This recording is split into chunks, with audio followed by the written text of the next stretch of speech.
All right, so we're diving deep into colonial America today, and we've got some great sources to guide us. A textbook chapter that kind of lays the groundwork, and then a firsthand account that'll really bring things to life. Get ready for some serious aha moments, I think. So, to kick things off, let me ask you this.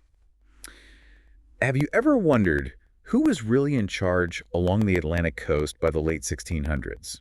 Ooh, that's a good one. Most people probably assume it was still the Native American population. Right, because that's what we usually learn in school. Yeah. But the reality is, things had shifted dramatically in just a few generations.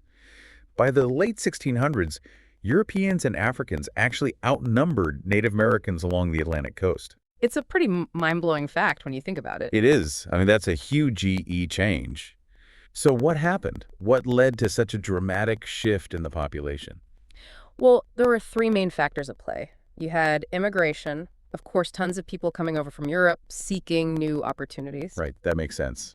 America as the land of opportunity, even back then. Exactly. And then, unfortunately, you had the forced migration of enslaved Africans, which, as we know, is a dark and tragic chapter in our history. Absolutely, we can't shy away from that. And then the third factor was natural increase. Natural increase. Yeah, basically it just means more people were being born than were dying. Oh, right. Families growing. So Yeah. more people coming in, forced migration, and families expanding all contributed to this population boom. Exactly. But it's important to remember that the colonial experience wasn't uniform. It really varied depending on where you were. Ah, okay. So different regions, different stories. Tell me more about that. What were some of those key regional differences? Well, take New England, for instance. Families there were thriving. They were having lots of kids, and people were living surprisingly long lives for the time. Wow, really? I always picture colonial life as being pretty tough. It was. But in New England, they had a relatively healthy environment, and they benefited from a strong sense of community and social support. I see. So their population just exploded. It did. It actually quadrupled in size just from natural increase alone. Quadrupled. That's incredible. So New England was kind of like the success story of colonial America. In many ways, yeah. But I'm guessing it wasn't the same story everywhere. Definitely not. Now, if you look at the Chesapeake region, you see a much different picture. Okay, the Chesapeake. Yeah, That's like Virginia and Maryland. right. And they struggled big time. Disease hit them hard, especially malaria. Malaria. Wow, I wouldn't have thought of that. Yeah, it was a major problem. Think about it. No mosquito nets, no modern medicine to combat it. It just ravaged the population. I can imagine. So what was the impact of all that disease? Well, the average life expectancy for men in the Chesapeake was just over 40 years. 40 years old. That's so young. I know, it's shocking. And for women, it was even worse. Oh, wow. So they were constantly losing loved ones. I can't even imagine living with that kind of fear and uncertainty. It must have been incredibly difficult. Think about the social fabric of these communities. Widows, widowers, and orphans everywhere. It was a society grappling with constant loss. It's a side of colonial life we don't often hear about, the emotional toll, the constant threat of disease and death. Right. It really challenges those romantic notions we sometimes have about the past. It does. Now, speaking of challenges, let's imagine ourselves back in colonial America for a second. We're living in this world, we're going about our daily lives, and suddenly we get sick. What happens next? Well, let's just say you're probably not calling 911. I'm guessing not. No ambulances rushing to your aid. No, and forget about antibiotics or painkillers. The medical knowledge back then was, well, let's just say it was a bit different. Different how? Give us an example. Okay, imagine your doctor believes that your illness is caused by an imbalance of fluids in your body. Fluids, like dot blood. Exactly. Blood, phlegm, black bile, yellow bile. Those were the four humor. The four humors. Okay, I've heard of that. But what did they do about it? Well, they tried to restore balance. So if you had too much blood, they might bleed you. Bleed you, like with leeches. Possibly. Or they might give you something to make you vomit or purge your bowels. The idea was to get rid of the excess fluid causing the imbalance. Okay, that sounds unpleasant, to Well, say the least. It definitely wasn't a spa day. No kidding. So a lot of suffering, not a lot of effective treatment options, but there were midwives, right? Yes, thankfully. Women often acted as midwives, helping with childbirth and providing basic health care, especially for women and children. So they played a crucial role. Absolutely. They were often the primary caregivers in their communities. It's fascinating how women stepped up and filled that void, providing essential care in a time when medical knowledge was so limited. Now let's switch gears for a moment and talk about another group that faced immense challenges in colonial America. Indentured servants. Right, these were mostly young white men who essentially agreed to work for someone for a set number of years in exchange for passage to America. So they were basically trading their labor for a chance at a new life. Exactly. It was a risky proposition, but for many, it was the only way they could afford to come to America. And after they fulfilled their contracts, they were free to start their own lives. In theory, yes, but the reality was often much harsher.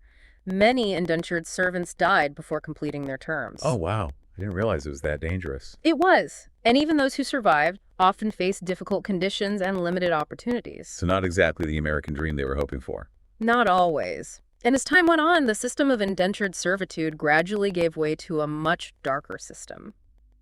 Slavery. Right. The reliance on enslaved Africans as a source of labor grew, and that, as we know, is a stain on our nation's history. It is, and it's a subject we need to explore in more depth. But for now, let's shift our focus to family life in colonial America. What was the typical family structure back then? Well, most families were what we call freeholders. Freeholders. Yeah, these were small landowners who worked their own land. They were the backbone of colonial society.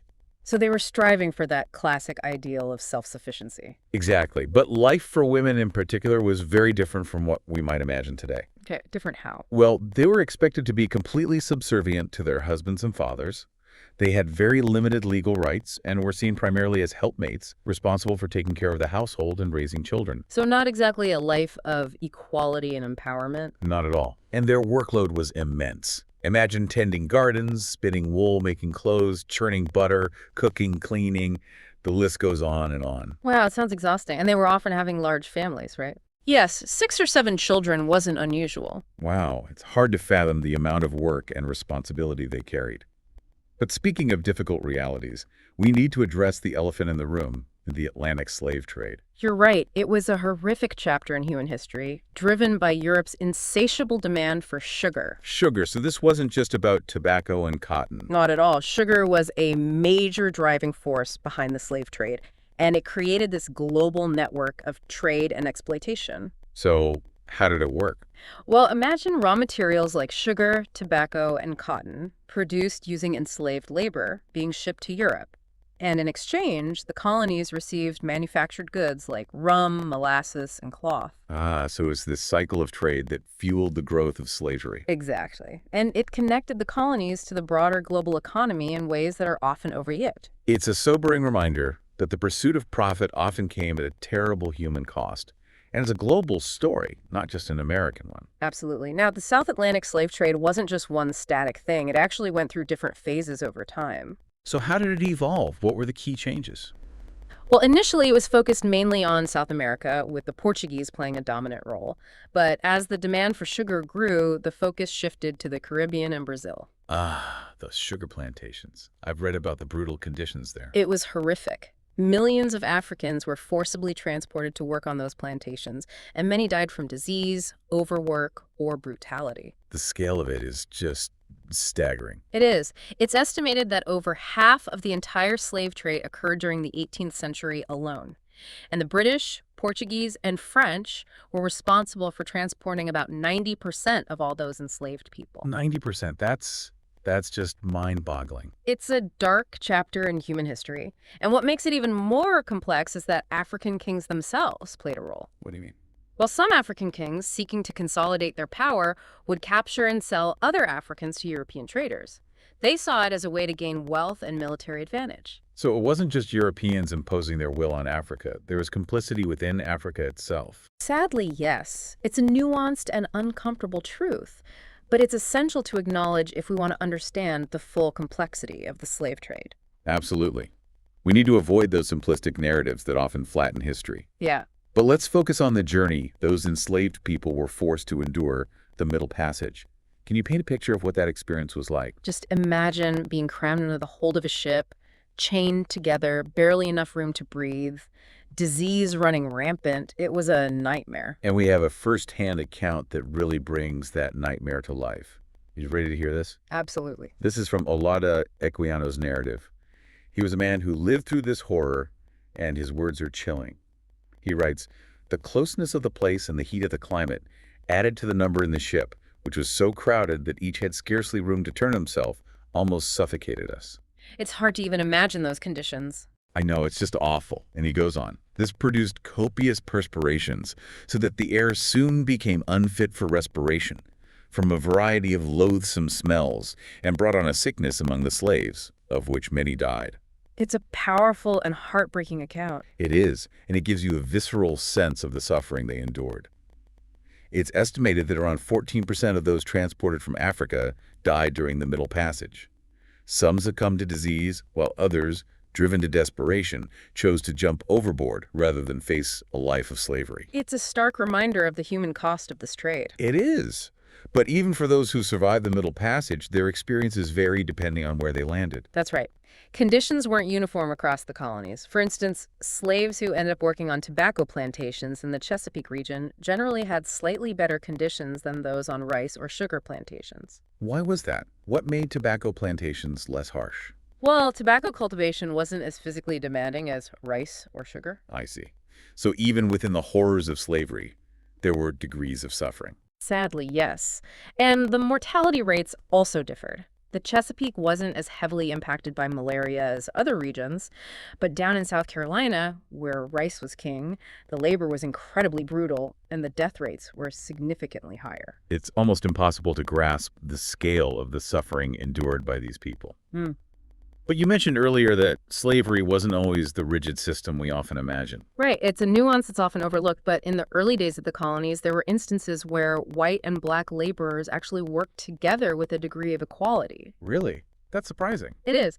And there were even cases where enslaved Africans were treated more like white indentured servants, meaning they were granted freedom after a fixed term of service. So there was some fluidity in the system, at least initially. There was, but as the demand for labor grew and the desire for profit intensified, things shifted dramatically. So what happened? How did slavery become so entrenched? Well, the colonies started enacting stricter slave codes. These were laws designed to solidify the system of slavery and create a permanent underclass of laborers. So those early glimmers of hope, those instances of relative equality, were snuffed out. Sadly, yes. Can you give us some specific examples of these slave codes and how they impacted the lives of enslaved people? Well, one particularly cruel law was passed in Virginia in 1662.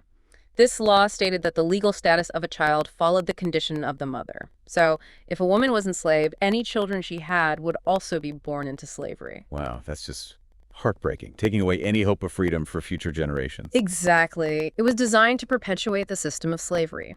Then, just a couple years later, in 1664, Maryland passed a law stating that any freeborn woman who married an enslaved man would also become enslaved herself. Oh, wow. So they were controlling not just people's labor, but their relationships, their very lives. Absolutely. And perhaps the most sweeping example was South Carolina's declaration in 1712, which officially made all people of African descent slaves, regardless of any previous status they might have held. So from a system that had some fluidity to a system where race determined your fate for life, is a horrifying transformation. It is, and it's important to understand how these laws shape the lives of millions of people for generations. Absolutely.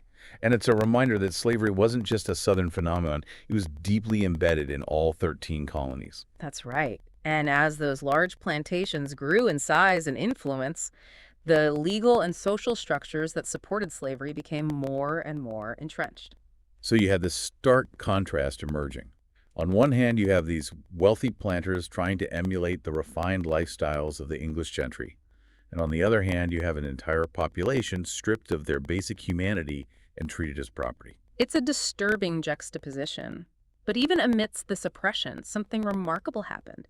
Enslaved Africans developed their own vibrant and unique culture. It's amazing how the human spirit can find ways to resist and create, even in the face of such adversity. Tell me more about that. What were some of the unique elements of this culture? Well, for one, they developed their own dialects, like Gula. It's a fascinating blend of African and English languages, still spoken today in some parts of the South. I've heard of Gula. It's like a living testament to their resilience, their ability to hold on to their heritage. Exactly. And they also developed syncretic religious beliefs, fusing elements of Christianity with their traditional African spiritual practices. It was a way of making meaning and finding comfort in a world that had been turned upside down. So they created something new and uniquely their own. a blend of cultures and traditions. They did. And of course, there were unique food and music traditions as well. These were expressions of their creativity and their determination to preserve their heritage. It's a powerful reminder that even in the darkest of times, the human spirit finds ways to shine through. But let's broaden our perspective for a moment. It wasn't just about the South and the horrors of slavery, was it? Colonial America was a tapestry woven from many different threads, wasn't it? Absolutely. It was a diverse and dynamic society with people from all over the world seeking new lives and opportunities. So tell me, who else was calling the colonies home, besides those we've talked about already? Well, you had the Huguenots, for example. They were French Calvinists fleeing religious persecution in Europe. Ah, seeking religious freedom, a classic American story. Exactly. And they brought their language, culture, and skills with them, contributing to the rich tapestry of colonial life. Were there other notable groups? Oh, absolutely. You had the German Protestants, often called the Pennsylvania Dutch. Pennsylvania Dutch. I love that name. They settled primarily in Pennsylvania, seeking religious freedom and economic opportunity. And they became known for their hard work and their distinctive culture. Exactly. They really made their mark on the colonies. It's amazing to think about all these different groups coming together, creating a new society out of their diverse backgrounds and experiences. But let's talk about the economic landscape. Was it all about farming? Were there other industries emerging in colonial America? Well, farming was certainly a major part of the economy, but it wasn't the only game in town. Each colony had its own unique characteristics, but there were efforts to develop other industries as well. So what were some of those other industries? Well, shipbuilding was a big one, especially in coastal areas. And there were also attempts to develop manufacturing, but those faced significant limitations. Limitations. Like what? Well, for one thing, there wasn't a huge labor supply, and the domestic market for manufactured goods was still relatively small. Right, so it was hard to compete with those cheap goods coming over from England. Exactly. And transportation was a major challenge, too. Imagine trying to move goods around without modern roads or railroads. I can see how that would put a damper on things. It did. And let's not forget about the challenge of finding reliable sources of energy. They didn't have electricity or fossil fuels back then. So it sounds like industrialization was still a long way off. It was, but that didn't mean there wasn't economic activity. Almost everyone engaged in some form of home-based industry, producing surplus goods to barter or sell locally. So kind of like the original side hustle. Exactly. And in towns, you had skilled craftsmen and artisans setting up shop to meet those everyday needs. Blacksmiths, cobblers, tailors, you name it. It's interesting to think about how self-sufficiency and community played such a vital role back then. They were essential. People relied on each other to survive and thrive. And what about trade? How were those colonial merchants doing? Well, they faced some serious obstacles. For one thing, there was a lack of currency, so they often had to rely on barter. Barter, like trading goods for goods. Exactly. And then there were those infamous British Navigation Acts, which really limited who they could trade with. Ah, yes, those navigation acts, always a source of tension. Right. They were designed to make sure that colonial trade benefited England first and foremost. So the colonists weren't exactly thrilled about that. Not really, but let's just say some colonists were willing to bend the rules a bit. There was a fair amount of illegal trade going on. I can imagine. Smuggling goods, making deals under the table. It's a classic story. It is. But as some colonists became wealthier, they started looking for ways to flaunt their success. Ah, so it's the classic keeping up with the Joneses colonial style. Exactly. They wanted to display their status and refinement, especially by acquiring those coveted imported goods from England. Fancy clothes, fine furniture, luxurious carriages, even portraits of themselves. So basically anything that screamed, "I've made it." Exactly. And to tap into those aspirations, merchants began advertising their wares in journals and newspapers. Wow, so advertising is nothing new. Not at all. And as consumerism grew, so did the desire for goods that reflected a taste for refinement and sophistication, all heavily influenced by those trends coming over from England. It's fascinating how those material aspirations mirrored a desire for upward mobility and connection to the mother country. It does. And those desires would have a profound impact on the development of colonial society. Well, let's shift gears a bit and talk about the social structures that underpinned all of this. Was colonial America as rigidly stratified as England? Not quite. While there were definitely social distinctions, they weren't as fixed or insurmountable as in the Old World. So there was more opportunity for social mobility in America. There was. And wealth and status weren't solely tied to land ownership. It was more about controlling a labor force, whether that was through indentured servants or, sadly, enslaved Africans. So even in the realm of social hierarchy, the shadow of slavery looms large. It does. And it's important to remember that the social patterns in the South and the North differed in some significant ways. In the South, those early plantations started as relatively small and rough settlements. But as the reliance on slavery grew, those plantations transformed into larger, more hierarchical communities. And within those communities, you had the emergence of that distinct slave culture we talked about earlier. Precisely. A testament to the resilience and adaptability of the human spirit, even in the face of unimaginable hardship. It's both heartbreaking and inspiring. What about the North? How did their social structures differ from those in the South? Well, in New England, those Puritan communities had a huge influence on the social fabric. They had this idea of covenant agreements that bound residents together religiously and socially. So it was more than just about shared beliefs. It was about a shared way of life. Exactly. There were expectations about how people should behave and interact, and they held these town meetings where they made important decisions.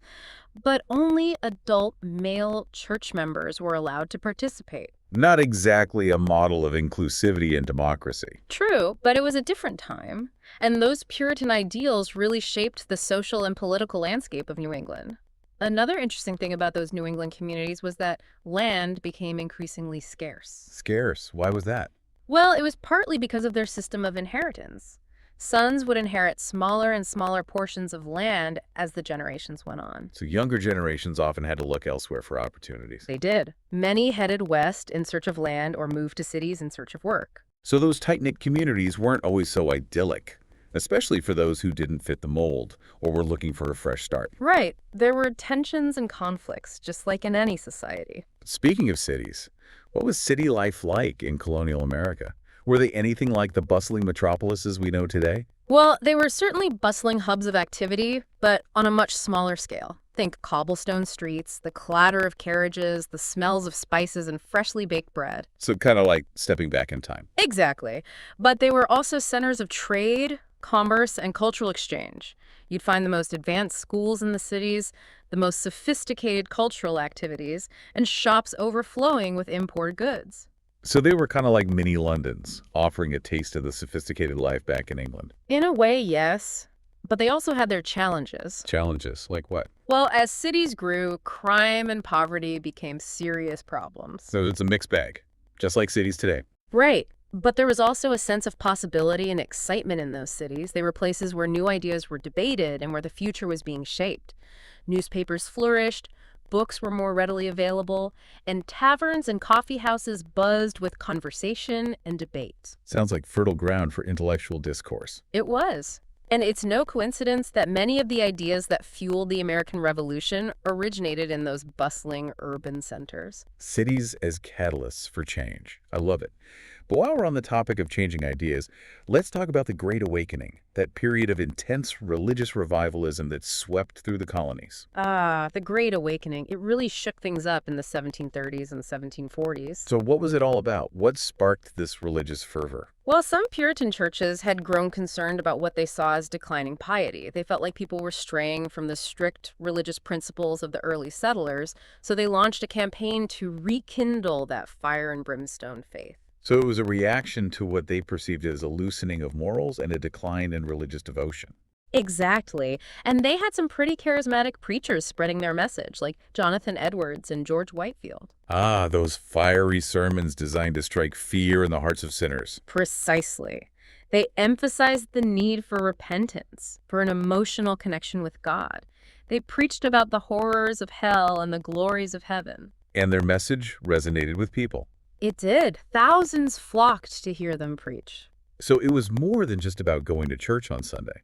It was about experiencing religion in a deeply personal way. Right. It was about feeling the power of God's grace and the urgency of salvation. But I imagine not everyone was on board with this new wave of religious enthusiasm. You're right. The Great Awakening was actually pretty divisive. It created a split between what became known as the New Lights and the Old Lights. So who are the new lights and the old lights? Well, the New Lights were those who embraced this new, more emotional style of preaching. They emphasized personal experience and a direct relationship with God.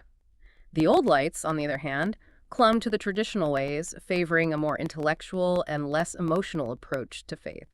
So it was more than just a religious revival. It was a clash of different ways of understanding and experiencing faith. Exactly. And this clash would have a lasting impact on the religious landscape of the colonies. It's fascinating how those divisions within religion often mirror broader societal tensions. They do. And it's important to remember that religion played a central role in colonial life.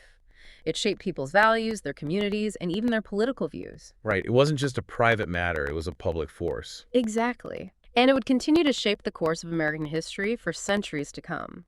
Now, alongside all that religious fervor, there was another movement taking shape during this time, the Enlightenment. Ah, the Age of Reason. What were some of the big ideas that defined the Enlightenment? Well, it was all about emphasizing reason and logic over tradition and superstition. It was about questioning authority and challenging the status quo. So it was a time of intellectual ferment, a challenge to those old ways of thinking. Exactly.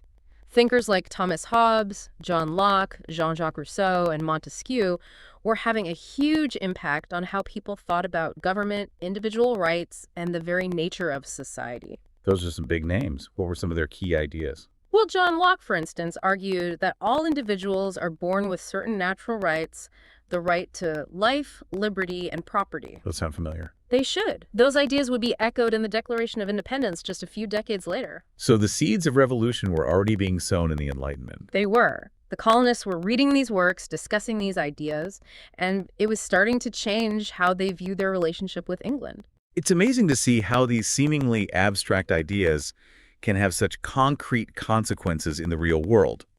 But for ideas to spread, they need a way to circulate. That's where literacy and technology come in, right? Absolutely. Literacy and technology played crucial roles in spreading these new ideas and shaping colonial society. So how literate were the colonists? Were they reading all those Enlightenment texts? They were. You might be surprised to learn that over 50% of white men in the colonies were literate by the time of the Revolution. That's a much higher rate than in Europe at the time. Wow. So America was already ahead of the curve in terms of education. In many ways, yes. They placed a high value on literacy. But what were they reading, besides those heavy philosophical tomes? Well, almanacs were incredibly popular. Almanacs, those little booklets with weather forecasts and farming tips. Those are the ones. They were packed with practical information, but also with entertainment, humor, and even predictions about the future. Benjamin Franklin's Poor Richard's Almanac was a bestseller. Early to bed, early to rise, makes a man healthy, wealthy, and wise. I've heard that one before. That's Poor Richard for you. But newspapers also began to emerge during this time, spreading news and information across the colonies. The first one was Public Occurrences, published in Boston in 1690. So the colonists were eager to stay informed. They were, and as literacy rates increased, so did the demand for books, pamphlets, and newspapers. It was a time of expanding intellectual horizons. What about formal education? What were schools like in colonial America? Well, it varied depending on the colony. Massachusetts was a pioneer in public education, with a law passed in 1647 requiring towns to support schools. So public education was already taking root in America. It was. They recognized the importance of an educated citizenry. Other colonies relied on church schools run by various religious groups. And in cities, you had evening schools set up by master craftsmen to train their apprentices. So there were different paths to education depending on where you lived and what your circumstances were. Exactly. And of course, there was Harvard College, established in 1636 to train Puritan ministers. It was the first college in America and the forerunner of all those great universities we have today. Harvard. Prestigious even back then. Oh, absolutely. So this interest in knowledge, it wasn't just limited to politics and religion, right?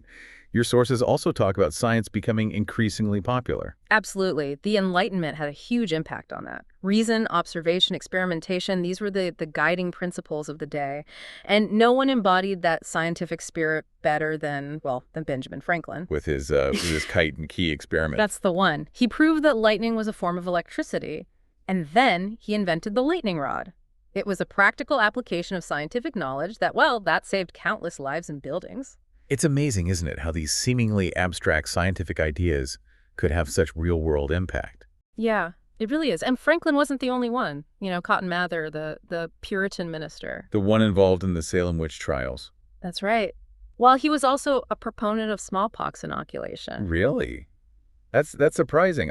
I wouldn't have pictured him as someone who embraced new medical practices. Well, even those we might consider superstitious, they could be influenced by scientific advancements. Hmm. And inoculation, it was controversial, but it saved lives. It was a way to combat those devastating smallpox epidemics that were plaguing the colonies. So you have religious revival, you have intellectual curiosity, you have scientific exploration. It's incredible how all of this was happening at the same time in the colonies. It was a dynamic time, a time of great change and upheaval. So how do we make sense of it all? What can we learn from this period in American history? Well, I think it's important to remember that history isn't, it isn't a simple story. It's not black and white. It's messy. It's full of contradictions. And we have to be willing to embrace that messiness, to look at the good and the bad, to see the nuances. We have to approach it with humility. And we have to be aware of how the past continues to shape the present. I mean, the legacies of the Great Awakening, the Enlightenment, slavery, they're still with us, aren't they? They're still influencing our politics, our society, our culture. Absolutely. We're still wrestling with a lot of the same issues, the same tensions that were present back then. That quest for a more perfect union, a society that truly lives up to its ideals, it's a journey, and it's one that we're all on together. Well, thank you so much for guiding us through this incredible journey through 18th century America. It's been really eye-opening. It's been my pleasure. And until next time, keep exploring, keep asking questions, and keep those brains buzzing.